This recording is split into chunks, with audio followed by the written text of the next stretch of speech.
Seandainya diriku nggak kubuat bebas, maka aku susah untuk belajar. Ya, aku nggak bisa dapat ilmu pengetahuan kalau diriku masih masih belenggu.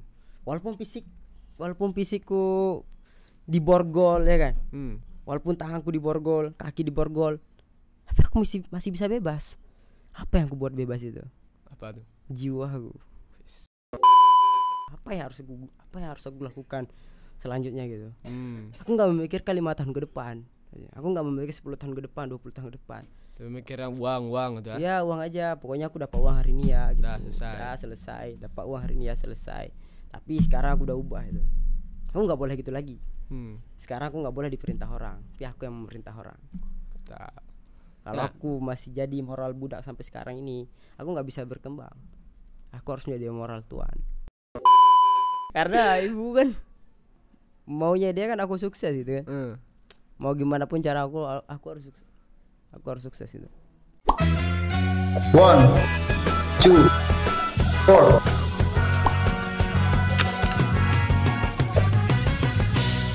Assalamualaikum Bang Solihin. Waalaikumsalam. Bang Solihin, gimana kabarnya hari ini? Alhamdulillah sehat. Karena udah diberi kesehatan sama Allah Subhanahu wa taala. Udah diberi juga kenikmatan yang begitu luar biasa. Bang Solihin enggak tanya kabar saya? Bagaimana kabar Bapak Habib? Habib palsu. Alhamdulillah. Seperti Bang Solihin katakan, kalau saya hari ini juga bersyukur karena masih diberi kesempatan melihat senyuman Bang Solihin. Oke Bang Solihin ini asalnya itu dari mana sebetulnya? Ini apa namanya? Komplikasi ya. Saya lahir di Makassar. Tapi ayah orang Aceh. Oh, ayah orang Aceh. Jadi Bang Solihin orang Aceh atau orang Makassar? Dua-duanya sih. Dua-dua. Iya, tapi saya lebih ke Makassar. Lebih ke Makassar. Iya. Karena kalau di Aceh itu kan cuma sisa keluarga nenek ya. Keluarga nenek. Kalau di Makassar masih ada ibu. Oh, berarti lebih banyak keluarga di Makassar. Iya, di Makassar. Berarti kalau dibilang pulang kampungnya ke Makassar lah. Iya, pulang Makassar. Tapi bahasa Aceh bisa? Bisa bahasa Aceh. Bahasa Aceh. Bahasa Aceh bisa. Jut. Jut bahasa Aceh. Hanapeng. Hanapeng Hanaino. Hanapeng Hana sedekah. Oke, Bang Solihin sekarang bergabung di RKV Karakter Academy ya, sebuah lembaga pendidikan. Itu udah berapa lama Bang Solihin? Karena tanggal 13 ya. Nah, sekarang tanggal 13.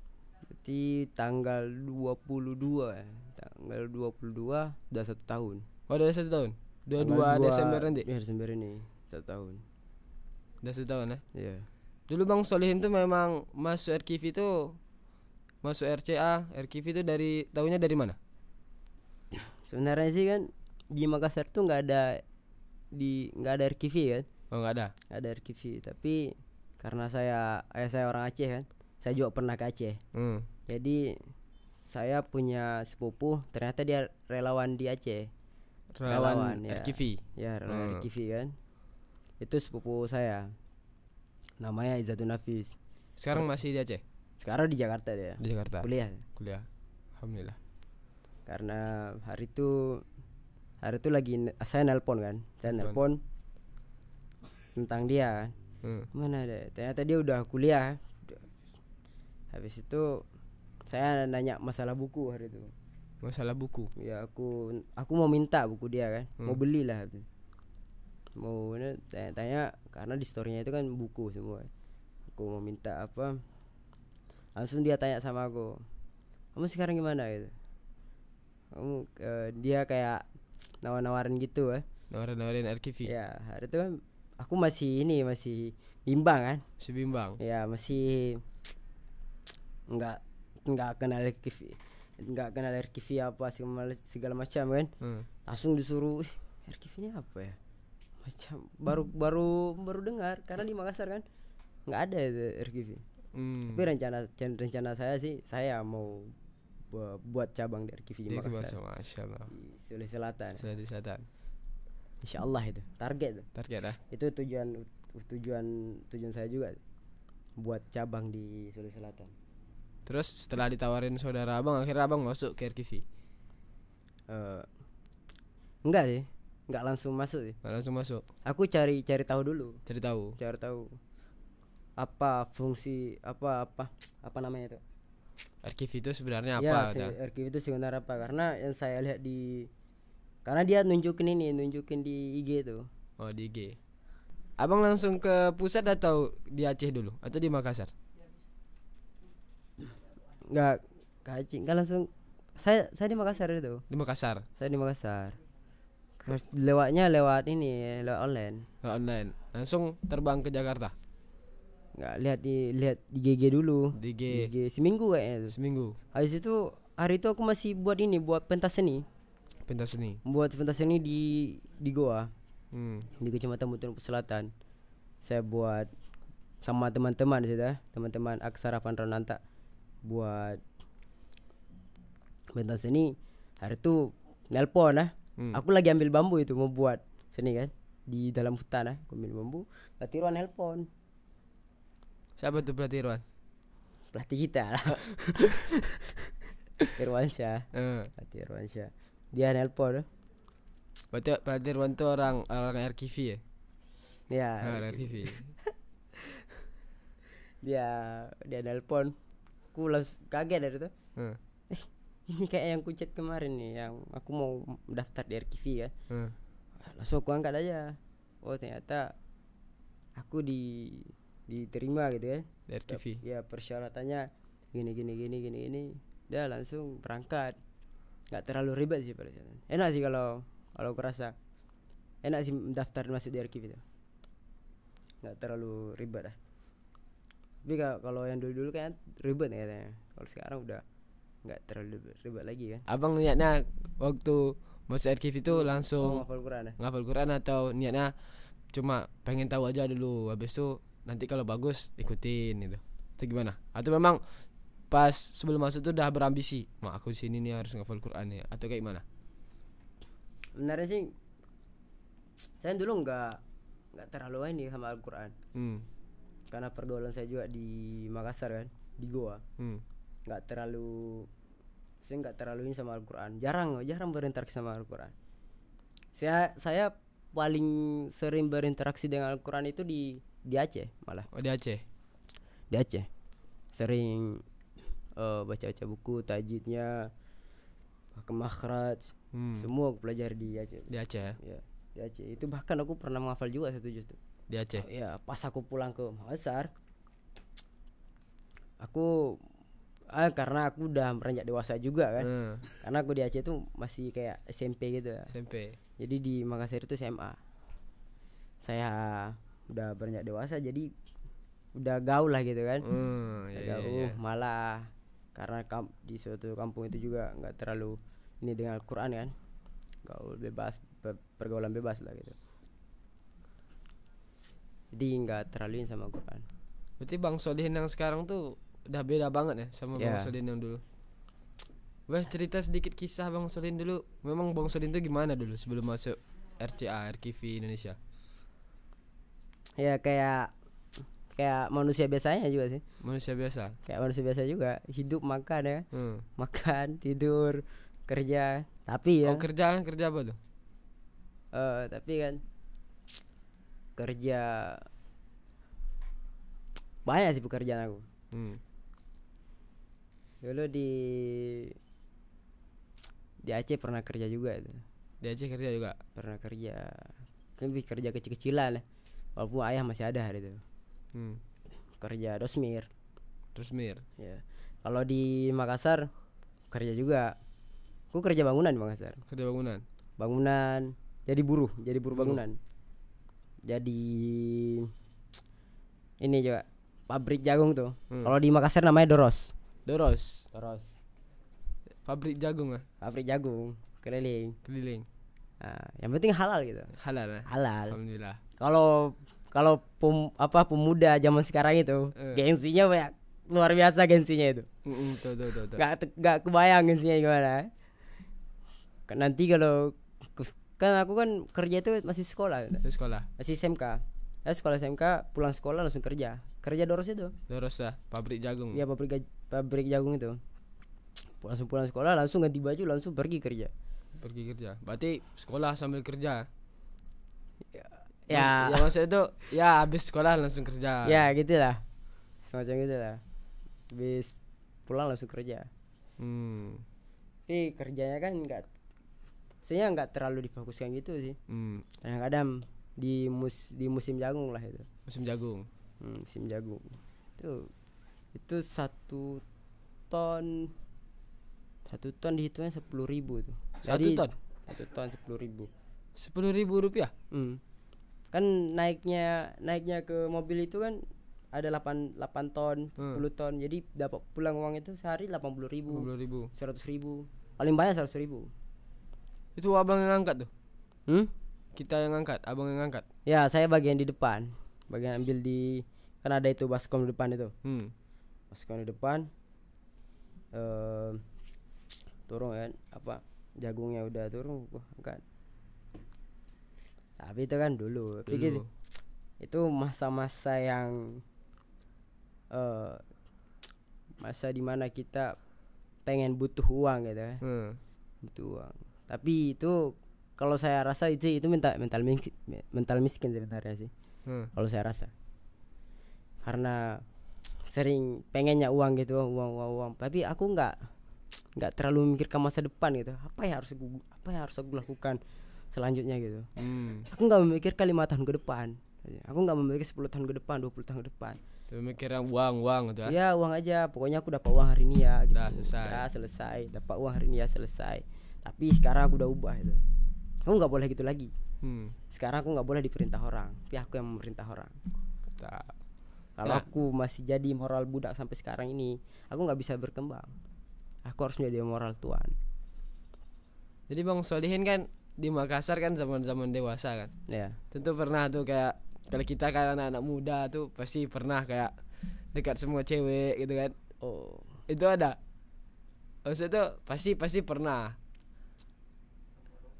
Enggak sih sebenarnya. Enggak. Aku jarang. Kenapa tuh? Jarang aku sama cewek sebenarnya. Karena jelek aku. Kok jujur?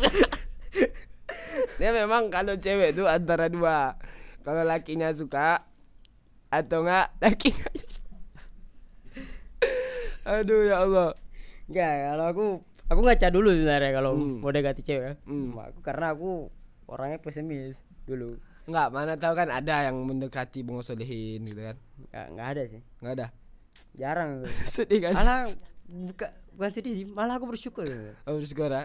Iya, bersyukur. Jangan sampai kan kita jadi sebagai pemuda yang pubertas ya kan. Pemuda yang udah dewasa kan. Malah gimana dibilang ya, merusak sebuah ciptaan Tuhan yang begitu luar biasa ya kan. Iya. Cuma aku malah bersyukur gitu. Karena saya melihat Bang Solihin yang punya knowledge yang luar biasa, nggak mungkin nih cewek-cewek itu nggak lempel gitu kan, pasti ada. Tapi Bang Solihin sendiri kalau kayak gitu, kalau gimana ya dibilang ya, terkadang ada yang nggak mau dia suka, tapi aku nggak harus aku yang ungkapin gitu. Kalau aku ungkapin baru karena perempuan gitu dia malu untuk mengatakan itu, ya kan? Ya betul. Malu mengatakan itu. Harus kita yang bilang ya. Iya. Baru dia memberi perasaannya. Gimana dibilang perempuan itu ya? Dia semacam, kalau di teorinya Buya Hamka ya kan. Wah, ini yang enak nih. Di teorinya di Buya Hamka itu, perempuan itu dia suka kalau cowoknya itu dipuji-puji. Nah, sebaliknya kalau laki-laki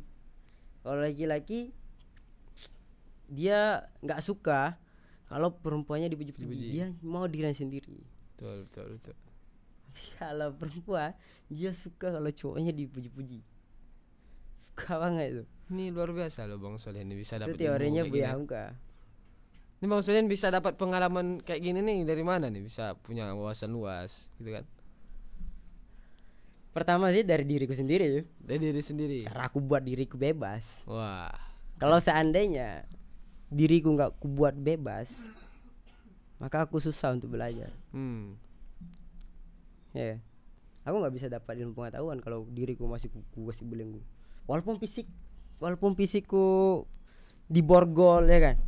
Walaupun tanganku diborgol, kaki diborgol, tapi aku masih bisa bebas. Apa yang aku buat bebas itu? Apa tuh? Jiwa aku. Jiwa dan idealisme aku harus aku buka, harus aku kasih bebas. Itu yang paling penting. Sampai kita buat ada banyak wawasan gitu. Tapi juga saya pernah juga masuk komunitas ya. Komunitas organisasi kan. Organisasi namanya itu Rumah Baca Aksara Panranonta. Itu di Bontonompo Selatan. Itu anak literasi semua. Bahkan di situ ada 2 penggerak itu. Di sana. Ya ada 2 penggerak. Kalau nggak ada orang ini, maka orang di pemuda di kecamatan itu nggak mau bergerak. Tapi karena 2 orang ini mau bergerak, aku terinspirasi sebenarnya sama dia. Sampai sekarang aku masih ingat dia betapa luar biasanya ya. Ternyata memang pemuda itu memang luar biasa ternyata. Kita harus belajar jadi seorang pemuda ya kan. Pemuda yang sebenar-benarnya. Iya, jangan kita tertinggal diam. Aku sebenarnya udah tertinggal diam, tertinggal apa namanya? Tertinggal jauh ya. Sama ya. Bahkan ilmu kan, sama pengetahuan gitu, sama pengalaman harus kita kejar. Tapi saya dengar Bang, di kampung Abang di Goa. Iya. Saya pernah dengar tuh kayaknya di sana tuh literasinya tuh baca buku tapi Quran yang kurang gitu. Iya sih. Apa namanya? Sebenarnya udah karena gini ya, kalau di kampung itu. Di kampung itu tamat SD itu nggak pegang Quran lagi.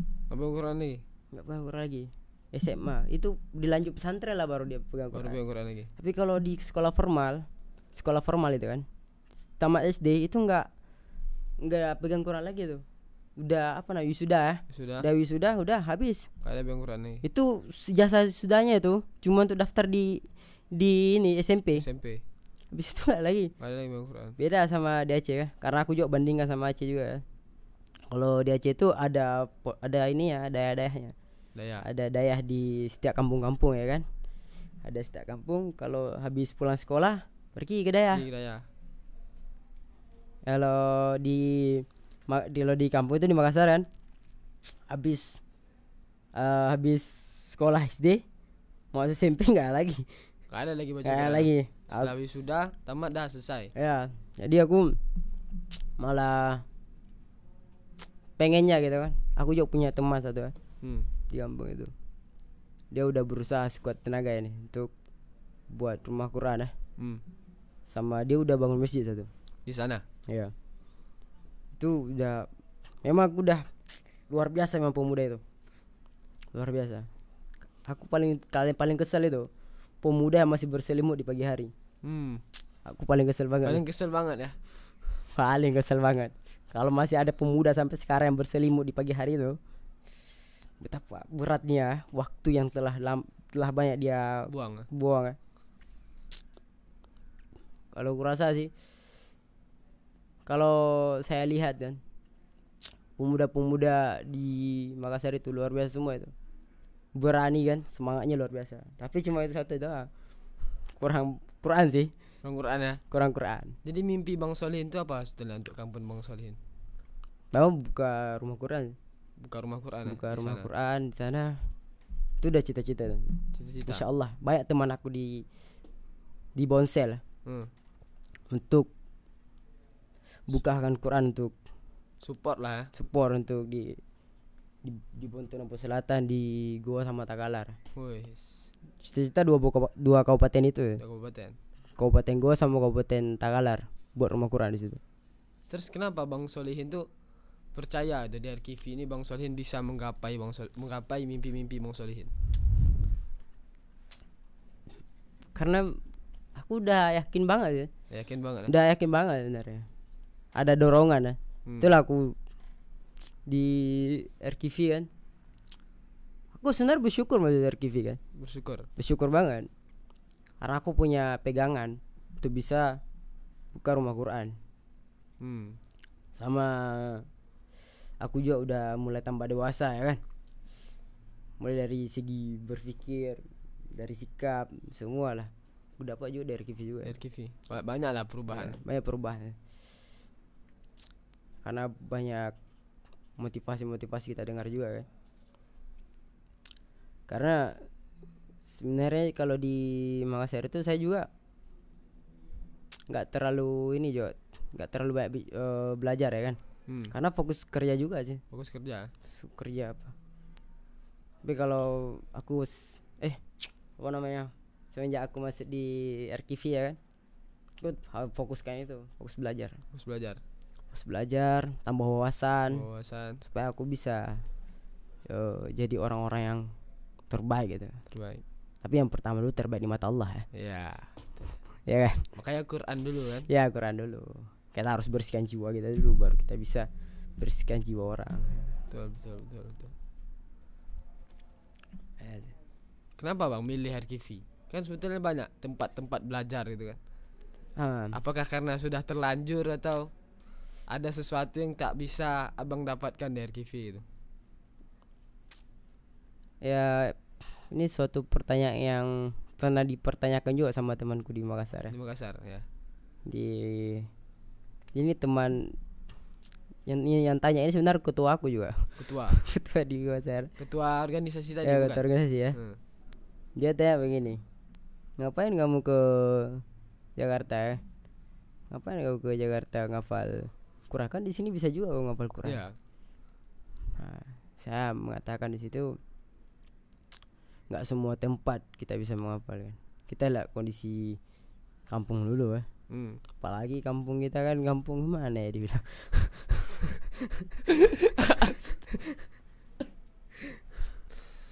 Kampung luar biasa sih kampung aku kan. Tapi memang Qurannya kurang ya. Karena kalau kita mau menghafal Quran itu kan harus fokus gitu kan. Fokus, harus benar-benar menghafal gitu. Kalau di Makassar kan kondisinya gitu nggak pas banget ya. Karena fokus kerja, fokus apalagi itu banyak lah gitu. Karena nggak terbangun lah suasana. Iya, nggak terbangun suasana untuk menghafal Quran. Kadang-kadang langsung mau keluar rumah gitu langsung nggak mau lah. Iya, nggak enak gitu. Tapi kalau di RKV kan memang fokus gitu kan, fokus di Quran. Tapi sekarang udah fokus ke bisnis. Ya. Ya, tetap kalau memang ada 2 tempat sih kan. Caranya kan fokus Quran, di sini fokus bisnis. Karena kita terus berubah-ubah ya kan. Tapi kita tetap jam 2 kan tetap di apa kan? Iya. Di situ Bang saya melihatnya gimana tuh? Mencampurkan, ini bukan mencampurkan sih sebetulnya. Lebih ke kita kerja, tapi kita juga digambleng dengan Quran. Itu sebetulnya bagus atau membuat kita lelah kan? Biasanya gitu. Menurut Bang Sony itu gimana? Bagusnya kalau misalnya kerja aja atau Quran aja atau gimana? Nah, tambah bagus sih. Tambah bagus ya? Iya. Tambah bagus karena kita dapat 2 di situ. Dapat dunia, dapat akhirnya ya. Jam 2-nya dapat sampai jam bisnisnya juga dapat ya kan. Lebih bagus itu karena banyak di luar sana nggak gitu. Nggak ada, bahkan nggak ada orang di luar sana yang mau baca Quran, ya kan? Ini habis nggak mestinya dikurang lah orang di luar sana ya kan? Habis baca Quran, habis itu ngurus bisnis ya kan? Kerja, pasti fokus bisnis aja. Bahkan bangun tidur aja itu langsung lihat jam berapa nih, bisnis aja tuh. Bahkan Allah nggak ingat lagi. Lupa apa yang diarahkan oleh kitab itu. Maka kita harus belajar juga ya kan, belajar dari orang-orang ya kan. Nah, banyak sih kesalahan yang banyak yang kesalahan kita lakukan sebenarnya kan. Dari bangun jam 2 itu sampai tidur lagi. Nah, jadi kalau kata siapa namanya? Siapa? Aderai ya.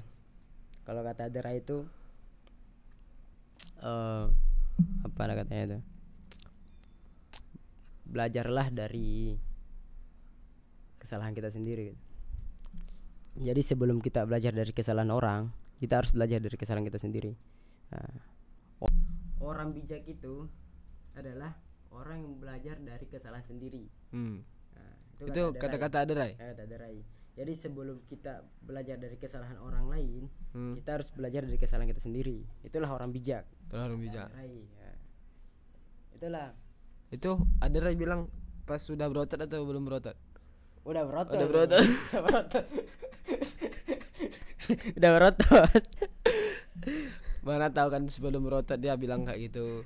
Udah berotot. Itu kulihat di podcastnya. Oh, di podcastnya. Ya, aku nonton juga podcastnya.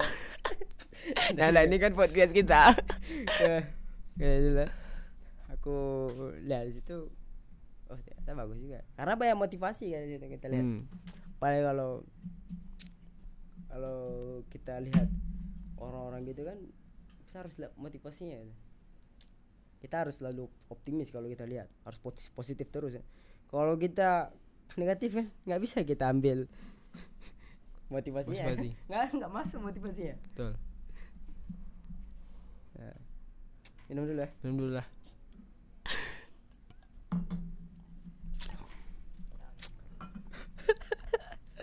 Hai. Woi saya nih. Aduh. Astagfirullah. Bang Solihin berapa tahun lagi di RKV? Baik kan. Apa? Berapa tahun lagi di RKV? Gimana dibilang ya? Berapa tahun lagi dari RKV ya? Kemarin aku teleponan sama ibu saya. Aku teleponan sama ibu saya. Oh, kemarin. Lagu. Dipotong aja ini. Enggak. Dipotong aja. Dipotong aja. Oke. Tadi abangku teleponan sama ibu saya. Kemarin saya telepon ibu saya kan. Telepon ibu saya, kata ibu saya begini. Nah, tapi pakai bahasa Sulawesi ya. Nah, jam mau pulang. Di situ mau cari kerja kan. Aku nggak disuruh pulang lagi ke Makassar. Disuruh cari kerja di Jakarta. Karena ibu kan maunya dia kan aku sukses gitu kan. Mau gimana pun cara aku harus sukses. Aku harus sukses itu. Mau gimana pun cara sukses. Jadi suksesku tuh harus luar biasa gitu. Ya. Kalau aku sukses di Makassar kan nggak enak dilihat orang ya. Tapi kalau aku sukses di Jakarta, ini dilihat orang ya. Pas pulang, keren sukses banget ya.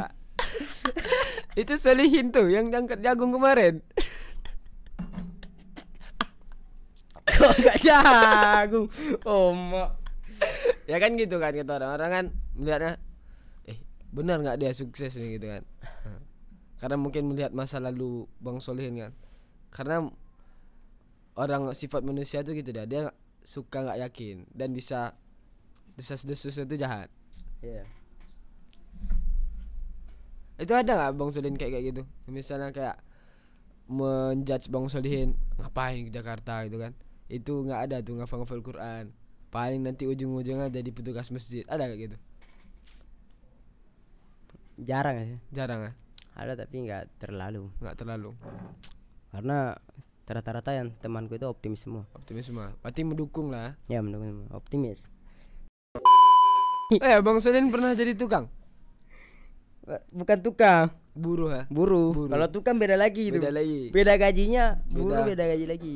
Jangan jadi buruh sih. Buruh bangunan ya. Gaji masih kecil tuh. 80.000 satu hari. Kecil Kecil banget. Tapi kita harus bersyukur ya kan. Syukur. Kita harus nikmati gaji 80.000 itu sehari. Kan ikhlas, jujur, sabar, syukur ya. Ya. Karena di RCA kan itu Hmm. karakter hati. Terus Bang Solin ngerasa gak sih di selama di RKV itu kayak jiwa Bang Solihin tuh berubah atau sama aja? Berubah sih. Banyak banget atau biasa aja berubah ya? Banyak Sekali. berubah. Dulu aku masih baru masuk RKV ya kan. Aku merasakan itu.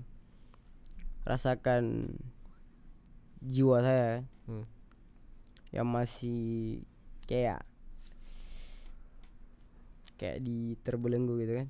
Belenggu. Kecil. Sempit. Jiwaku sempit. Tapi ketika jiwaku ini aku buka ya, Ini ya, ternyata nikmat rasanya. nikmat. Nikmat rasanya. Itu gimana tuh cara bukaan? Ya kita ambil jiwa, kita buka. Ya. karena banyak orang dia nggak mengenal jiwanya sendiri. Kan kayak Bang Solihin kan dah pakar itu kan membuka jiwa. Kalau sendiri pun aku merasa masih bertanya-tanya siapa sebetulnya diri saya ini. Bang Solihin kan dapat misinya membawa apa kan, membuka rumah Quran di goa tuh kan. Kan keren tuh. Tapi sendiri masih menemukan jiwa itu masih bingung mau kemana nih arahnya. Apakah itu memang faktor usia atau gimana tuh Bang Solihin? Sebenarnya udah mengarah sih. Udah mengarah. Udah punya tujuan. Udah nggak bimbang lagi. Kalau sekarang Nggak tahu nanti. nggak tahu. Enggak. Istiqomah ya. Istiqomah. Istiqomah. Pernah nggak Bang Solihin kayak merasa ya udah ngapa mimpi gede-gede itu?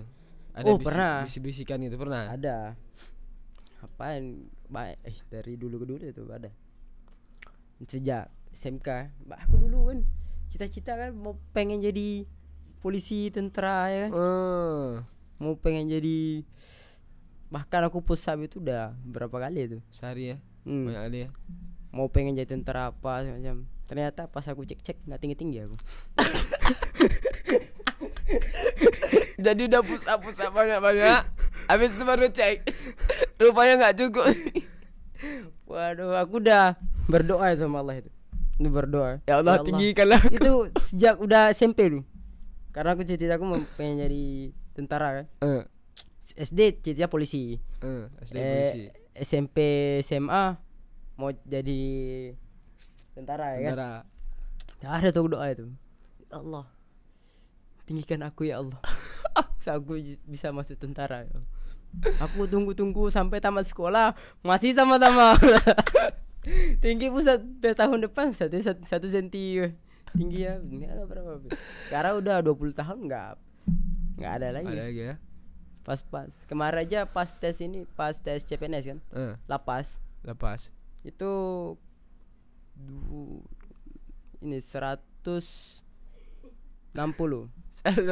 Itu pas itu. Pas di besinya itu.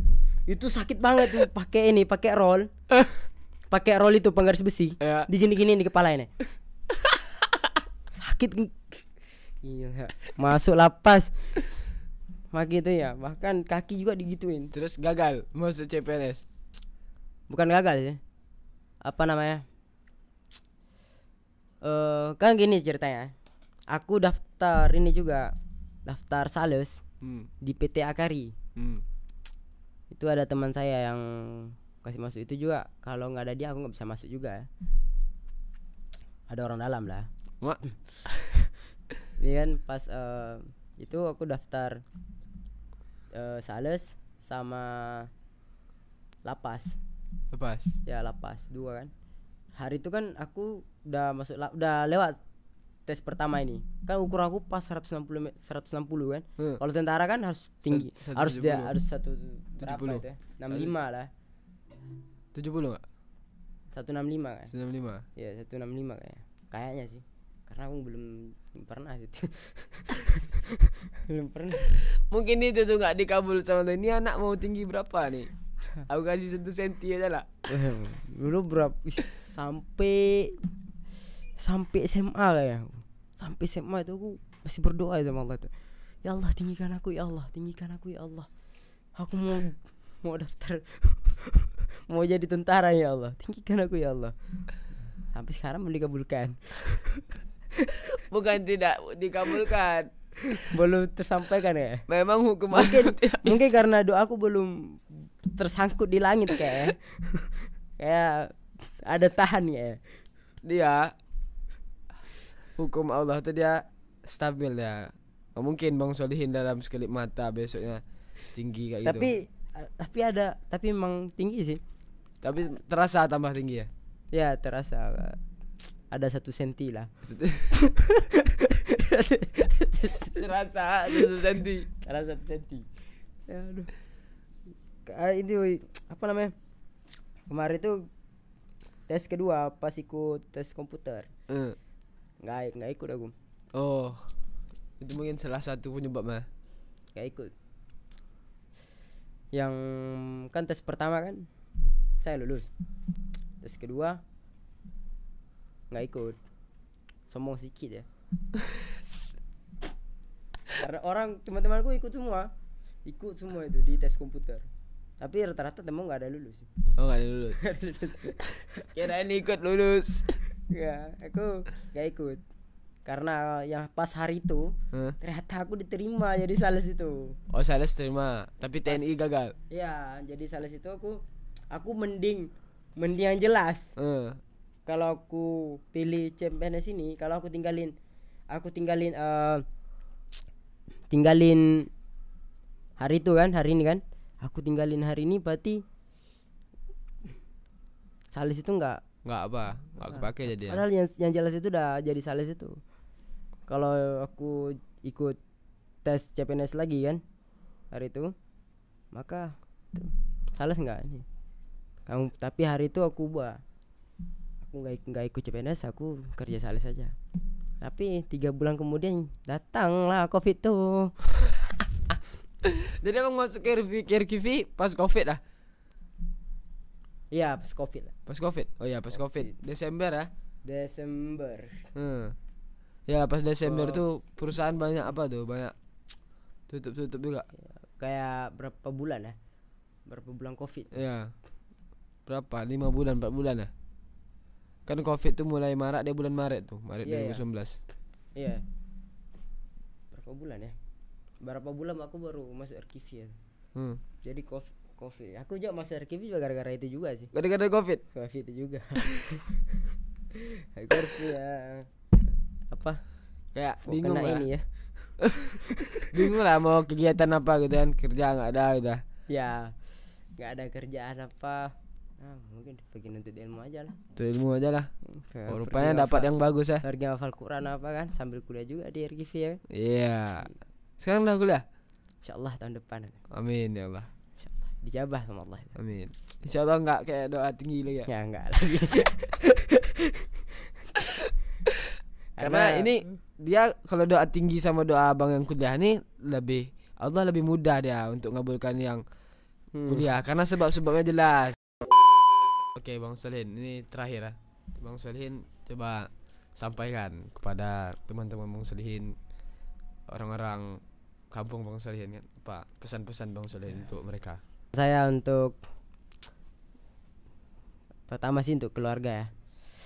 Keluarga saya di Makassar, di Goa ya, Buntu Numpu Selatan, sama keluarga saya di Aceh ya, di Pidijaya, Ulegli.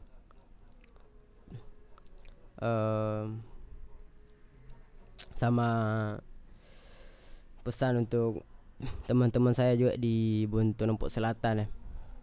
Pesan saya untuk teman-teman saya di Buntu Numpu Selatan, pertama untuk